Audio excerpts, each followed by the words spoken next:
Magandang hapon mga kabakyard. Ngayon nandito tayo ngayon sa aking mga inahin. So ang gagawin natin ngayon mag-i-inject tayo ng vitamin ADE. So last September 28 nag-inject tayo ng gonadin at vitamin ADE sa isa kong inahin. So ang good news doon, after 3 days so naglandi at nagpakasta yung ating inahin na si Batik. So ngayon ang gagawin natin, kasi kakawalay lang natin doon sa isa nating inahin sa mga biik niya ng 17 na biik. So ngayon is 1 week na yung nakaraan, hindi pa nag-hit yung ating inahin. Pwede din nating hintayin na mag-hit yung ating inahin kasi nasa kondisyon naman yan, hindi naman tumatagal maglandi yan. Pero kailangan din nating manigurado at siguraduhin na yung ating season akma doon sa mataas na bintahan ng biik o ng ating fattener. So pwede din nating hintayin na mag-hit, pero ang tendency kasi mga kabakyard, kuminsan ito yung problema ng ating mga kabakyard, na minsan nalulugi sila, hindi in demand yung kanilang biik, yung kanilang fattener, kasi hindi tugma or hindi akma yung season na nabulugan o nag-hit at nagpakasta yung ating inahin. Kaya kuminsan binabara tayo ng mga buyer na bumibili ng ating mga big o ng ating mga patabaing baboy dahil hindi akma yung season ng ating mga produkto. Okay? So ngayon mag-i-inject tayo ng vitamin ADE para maging tugma yung ating biik o yung ating fattener sa season talaga na mataas yung bintahan ng ating mga baboy. Okay mga kabakyard, mag-i-inject tayo ng vitamin ADE sa ating dalawang inahin. Samahan nyo ako. Okay mga kabakyard, nandito tayo ngayon sa tabi ng ating inahin. So itatry natin ngayon kasi nung last na nag-inject tayo kay Batik na isa nating inahin, gonadin ang ginamit natin at vitamin ADE. So ngayon itatry lang natin ngayon mga kabakyard na subukan yung ADE lang muna, yung vitamin ADE. Magtuturok tayo ng 15 ml, 10 ml dito at 5 dito. So itatry lang natin kasi yung isa ko kasing inahin na si Yapang, wala nang problema maglandi dito by 3 days or 1 week. Pinakamatagal na 10 days, pero ngayon nasa 7 days na, 1 week hindi pa naglandi at may nahabol tayong season para ibenta yung biik natin na akma doon sa mataas yung demand ng ating produkto, ng ating biik at ng fattener. So need natin mag-inject ng ADE. So itatry natin yung ADE lang muna kung ano yung magiging epekto ng ADE lang na walang gonadin. Okay? Okay mga kabakyard, yan si inahin kong si Yapang. Yan yung nanganak ng 18 piglets. Wow! Pero namatay yung isa, 17 yung buhay, at naiwalay na natin at nakita natin sa last vlog natin yung 17 na biik. Tapos yung isang tuturukan natin si Sniper, yung isa kong inahin. So actually hindi pa talaga nanganak to, pero ito siya kasi galing sa ating barangay. Kaya di natin alam yung generation niya, kung mabilis ba maglandi or matagal maglandi. Kasi ngayon nasa 7 months na rin siya. So 7 months or 8 months ready na kasi na kailangan maglandi at bulugan or kastahan. Pero hindi pa talaga, so need natin mag-inject kasi minsan di natin alam yung mga baboy ilang generation na dumaan, ilang gen na, o chapsoy na talaga, kung chapsoy talaga na kung titingnan. Kaya need natin mag-inject ng vitamin ADE. So dalawa sila, si Sniper at saka si Yapang yung mag-injecta natin ng vitamin ADE mga boss. Mga kabakyard, ito na yung ating fiberglass syringe gagamitin. So yung karayom natin ngayon, gaya ng dati, gauge 16, 1.5 inch yung haba niya.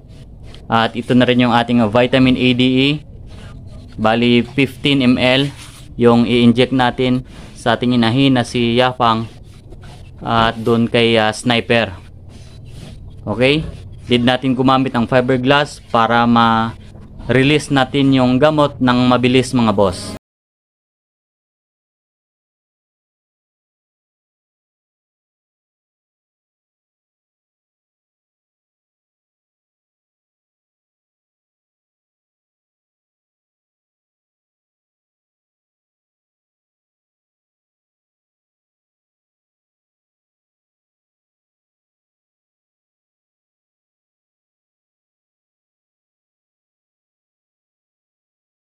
Mga kabakyard, uunahin natin si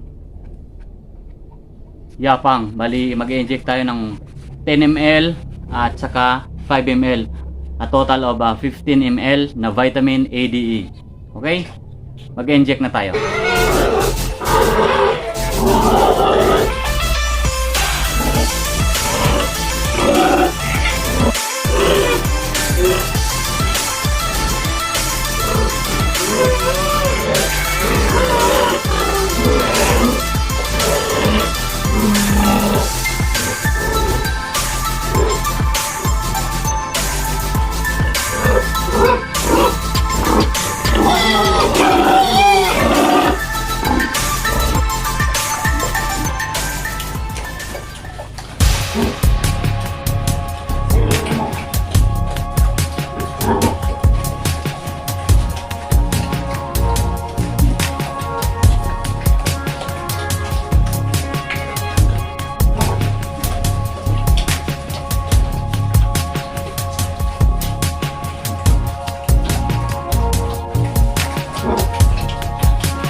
Okay mga kabakyard, tapos na tayo mag-inject kay Yapang.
Wow!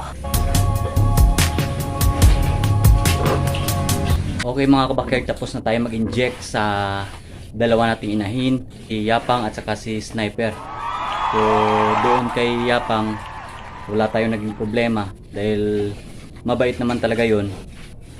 So nakapag-inject tayo ng 15 ml na hindi siya gumalaw. Pero kay Sniper, medyo gumalaw siya. Kaya dapat sanay tayo na sundan yung galaw minsan ng ating mga inahin o ng ating mga baboy. So, kung gaganshot natin, wala nang problema dahil kung minsan nagaganshot tayo sa 2 ml, 3 ml, maliit na ml lang. Pero yung 10 ml, ganun kataas. Pag hindi tayo marunong na sundan yung rotation ng minsan, nagigaganyan-ganyan yung ating inahin, matatapon at masasayang lang yung gamot natin. So, dapat din natin ma-learn minsan na sundan yung galaw ng ulo ng ating inahin. Kasi si Sniper, hindi pa talaga nanganak, medyo hindi pa talaga. Nag-inject ako ng 4 to 6 ml sa kanya, pero first time din ako nag-inject dito sa kanya ng 10 ml. Siguro nanibago yung baboy kasi sobrang sakit kasi yan na tuturukan ka. Nasa 1.5 inch pa naman yung ating karayom, so mahaba talaga. At yung gamot 10 ml, so matagal nating ipasok dahil marami nga, pero at least na pasok natin. Pero yun nga lang, medyo nag-slant yung ating karayom. Ipapakita ko sa inyo mga boss. Dahil magalaw kanina yung ating isang inahin na si Sniper at nag-inject tayo, gumalaw siya. Ito yung nangyari sa ating karayom mga kabakyard. So nag-slant na siya. So at least naipasok natin ng maayos yung gamot. At mabuti na lang may reserba tayo na isang karayom na pareho yung haba at laki. At na-inject natin yung natirang 5 ml. So mabuti na lang. Kasi ito hindi na natin magagamit to. Kasi mga kabakyard, once na ginamit natin to at hindi natin nasan, baka gumalaw din yung pag-i-injika natin na baboy at mabali. So mahirap nang kunin yung karayom sa loob o sa leg ng ating inahin. So itatapon na lang natin, bibili lang tayo mang bago. Importante meron tayong reserba at nakumpleto natin yung pag-inject sa ating mga inahin. Okay? Okay mga kabakyard, yung ginamit nating pag-inject yung ating gamot is IM, ibig sabihin intramuscular. Doon talaga sa laman yung punteriya natin, kaya gumamit tayo ng mahaba na karayom para doon maipasok sa laman ng ating inahin. Okay mga kabakyard, hanggang dito na lang. So mag-update na lang tayo ng ating pag-inject 2 to 3 days kung ano man yung magiging resulta ng ating pag-inject sa ating mga inahin. So mag-update tayo mga 2 to 3 days na. Okay, hanggang dito na lang. Kung nagustuhan man natin yung ating video, please like, subscribe, and paki-hit yung notification bell para updated tayo sa next nating mga videos. Okay? Itong inyong kaibigang kabakyard, Michael, na magsasabing magnegosyo para ang buhay aasenso. Bye-bye and God bless sa ating lahat.